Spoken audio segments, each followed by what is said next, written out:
हवलदार कीरत की ओर देखते हुए इंस्पेक्टर के कान के पास झुका। लेकिन सर, अभी बात गांव की गांव में है। अगर मीडिया तक पहुंच गई तो तुम उसकी फिक्र मत करो। यहां की बातें वैसे भी बाहर नहीं जाती। इंस्पेक्टर ने नजरें एक सीध में कर ली। 2 दिन बाद मंगल और देव जंगल के गश्त पर निकले हुए थे। मंगल उससे उस रात के बारे में पूछता रहा, लेकिन देव का बयान वही था।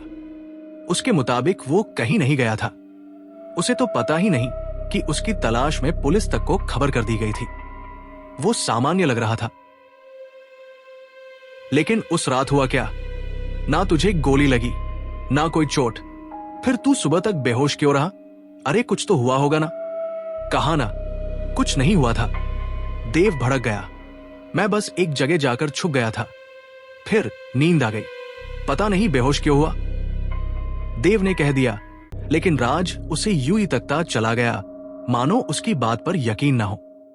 जैसे कुछ है जो वो राज से बताना नहीं चाहता। जंगल के बीच से गुजरते हुए देव ने एक जगह ब्रेक लगाए। यहां से दिखाई दे रहा है कि जंगल के अंदर देवदार के कई पेड़ों को काट दिया गया है। इन दोनों ने तुरंत ऑफिस में खबर की और गाड़ी से उतरकर जंगल में दाखिल हो गए। वहां पेड़ों को खींचकर ले जाने के निशान तक दिखाई दे रहे हैं, यानी कि अभी तस्कर कस्बे से बाहर नहीं गए होंगे। सिगरेट? राज ने उसकी ओर एक सिगरेट बढ़ाई। आज पहली बार देव ने मना किया। क्या बात, बछड़ा सुधर रहा है? भाभी ने क्लास लेनी शुरू कर दी क्या? कहते हुए राज ने माचिस सुलगाई और देव उससे नजरें चुराते हुए कुछ दूर चला गया। अब वहां क्यों जा रहा है? चल वापस चलते हैं, तू पहले वो खत्म कर ले। ओहो, इतना भी क्या? कहते हुए राज का ध्यान गया देव पर, जो कि उसे कुछ दूर सा रहा है। देव की आंखों में ऐसे भाव उसने कभी नहीं देखे थे। पता नहीं गुस्सा है या भय, बस वो उसे एक टक ताड़ रहा है। राज पहले तो सक्का सा गया, फिर उसने उसकी नजरों के कोण पर गौर किया। असल में देव उसके पीछे कुछ देखकर घबरा रहा है। ओ नहीं, जो तीली राज ने फेंकी थी, उसने वहां एक छोटी सी आग को जन्म दे दिया है। राज ने तुरंत जूतों से वो आग बुझाई और देखा तो अब तक देव वही बुद्ध बना उसे देख रहा है, कुछ सहमे हुए। अबे कुछ नहीं है। वो सहज होते हुए देव के करीब आया। चले? उसके बाद पूरे रास्ते देव खामोश ही रहा। राज समझ रहा है कि उस रात देव के साथ कुछ तो जरूर हुआ है, चाहे वो भूल चुका हो या छुपा रहा हो। खुशबू ने भी उसे बताया था कि 3-4 दिनों से वो ठीक से खा पी नहीं खा रहा है।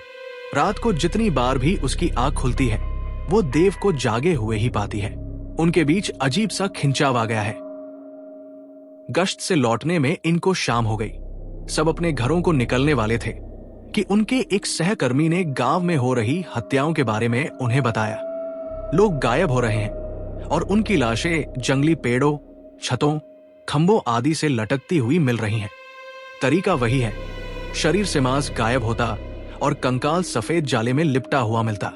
इस तरह करीब 8 लोग मारे जा चुके थे, जिसे पुलिस ने किसी खूंखार आदमखोर का काम बताया। दूसरी ओर कस्बे में अजीब किस्म की महामारी फैल गई, जिसमें एक दिन के बुखार के बाद लोगों को खून की उल्टियां होने लगी। हालांकि इस बीमारी से किसी की जान अब तक तो नहीं गई थी, लेकिन स्थानीय अस्पताल के डॉक्टर के मुताबिक जानी जरूर थी। इधर लोगों ने अंदाजा लगाया कि शायद ये संक्रमण भी उसी जानवर की वजह से ही है। जिंदा और स्वस्थ बचे सभी परिवार अपनी सुरक्षा को लेकर चिंतित थे। लोगों ने रातों को सोना छोड़ दिया था। वो रात भर मशाल और हथियार लेकर गश्त करते। पुलिस ने किसी जानवर का काम बताकर बॉल वन विभाग के पाले में डाल दी थी। अब ग्रामीण और वन विभाग के कर्मचारी साथ मिलकर वहां बसे परिवारों की रक्षा कर रहे थे। इस कारण पिछले 4 दिनों से कोई हत्या नहीं हुई थी और ये बात किसी को बहुत परेशान कर रही थी। सर्द कोहरे भरी रात में गश्त करते लोगों का छोटा सा झुंड एक चौराहे से गुजर रहा था, जहां पहले से गश्त कर रहे लोगों ने अलाव जलाया हुआ था। ठंड कपड़ों को चीरती हुई सीधे हड्डियों में चुभ रही थी उस रात। ये लोग भी आग देखकर कुछ देर रुक गए। पिछले कुछ दिनों से कोई हादसा हुआ नहीं था, सो लोग भी कुछ निश्चिंत होने लगे थे।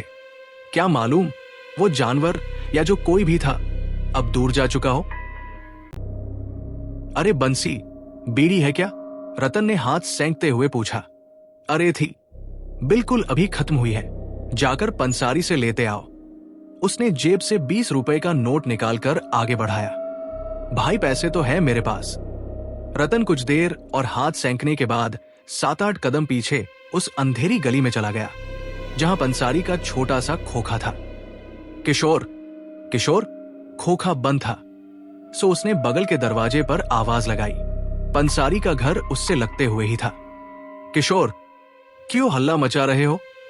एक सर्द आवाज ठीक उसके पीछे से आई थी। वो पहले तो सन्न रह गया, लेकिन फिर उसे याद आया कि वो इस आवाज को पहचानता है। वो धीरे से पीछे मुड़ा। पीछे एक जाना पहचाना वनकर्मी था। अरे भैया आप? रतन खुश हो गया। जरा बीड़ी चाहिए थी। मेरी जीप में है, चलो देता हूं। कहकर वो वनकर्मी एक तरफ बढ़ गया। रतन निश्चिंत सा उसके पीछे चल दिया। आज आप अकेले ही ड्यूटी दे रहे हैं? उस वनकर्मी ने चलते हुए सिर हाँ में हिलाया। बड़ी हिम्मत है, वरना हम लोग तो 4 से कम होने पर घर से ही नहीं निकलते। वैसे आप लोगों के साथ होने से हमें बड़ी हिम्मत मिलती है। रतन वनकर्मी की गन की ओर देख रहा था जो उसने कंधे पर लटकाई हुई थी। पुलिस ने तो जानवर का काम बताकर पिंड छुड़ा लिया। वैसे आपको क्या लगता है, ये वाकई किसी जानवर का ही काम है? मैं नहीं जानता, वनकर्मी ने चलते हुए ही जवाब दिया। लेकिन सर, मुझे ये किसी शैतान का काम लगता है। हत्याओं की बात छोड़ो, लेकिन ये जो नई बीमारी फैलने लगी है उसका क्या? मेरी मां बताती थी कि ऐसी ही महामारी एक बार पहले भी फैली थी, जिसे रोकने के लिए यहाँ के राजा को जान देनी पड़ी। असल में यहाँ एक शैतान का साया गया था। रतन उसके पीछे चलते हुए दूर तक आ गया था। यहाँ कस्बे की सीमा लगभग खत्म हो जाती है और जंगल कुछ ही दूर है। उसे अटपटा सा लगा कि सामने वाला आदमी बस चलता ही जा रहा है। भैया गाड़ी कहाँ आपकी? रतन अपनी जगह पर ठिठक गया था।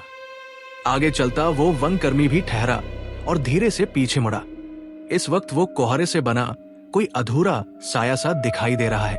उसका केवल आधा ही शरीर रतन देख पा रहा है। आधा चेहरा और आधे चेहरे पर कांच की तरह चमकती एक आंख जो इस वक्त रतन को ही घूर रही है। उसके होठों पर एक तंग रहस्यमयी मुस्कुराहट है। चल तेरे सारे सवालों के जवाब देता हूं। वनकर्मी की आवाज तक बदल गई है। कौन? तुम्हें क्या हो गया है भैया? रतन अपनी जगह पर खड़ा कंप कपाने लगा। उसके बदन के खड़े रोगंटे सफेद रेशों में बदलकर उसके पूरे बदन पर लिपटने लगे। ये क्या हो रहा है? और तुम? उससे कहने से पहले ही इस आदमी ने अपने नुकीले नाखूनों वाला हाथ रतन के मुंह से घुसाकर सीने से बाहर निकाल दिया। बॉम्बी, गहरी आवाज में उसके कानों में कहते हुए वनकर्मी ने उसका दिल बाहर निकाल दिया। सुबह यह खबर पूरे कस्बे में जलजला ले आई कि अब गश्त करने वाले भी सुरक्षित नहीं हैं। रतन की लाश एक अन्य चौराहे पर लगे बत्ती के खंबे से लटकी हुई मिली थी, बिल्कुल उसी तरह।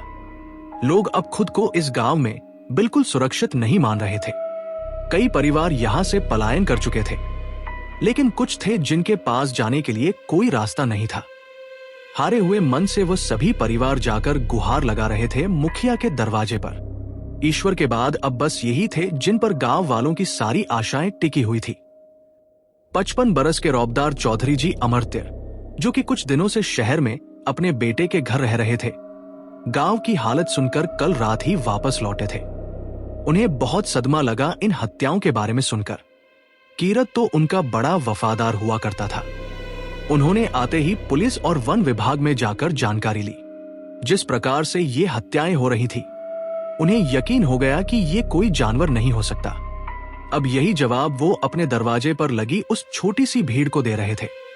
लेकिन आपको क्यों लगता है चौधरी जी कि ये कोई जानवर नहीं हो सकता? एक ग्रामीण ने पूछा। पल भर को वो निरुत्तर से हो गए और फिर, अव्वल तो यहां इस तरह का कोई आदमखोर जानवर कभी था ही नहीं। यदि होता तो भी वो इंसान को इस खास तरीके से क्यों मारता? जानवरों में इतना दिमाग नहीं होता है, इतना दिमाग केवल इंसान में होता है। चौधरी जी की बात पर सब चुप हो गए। लेकिन कोई इंसान ऐसा क्यों करेगा?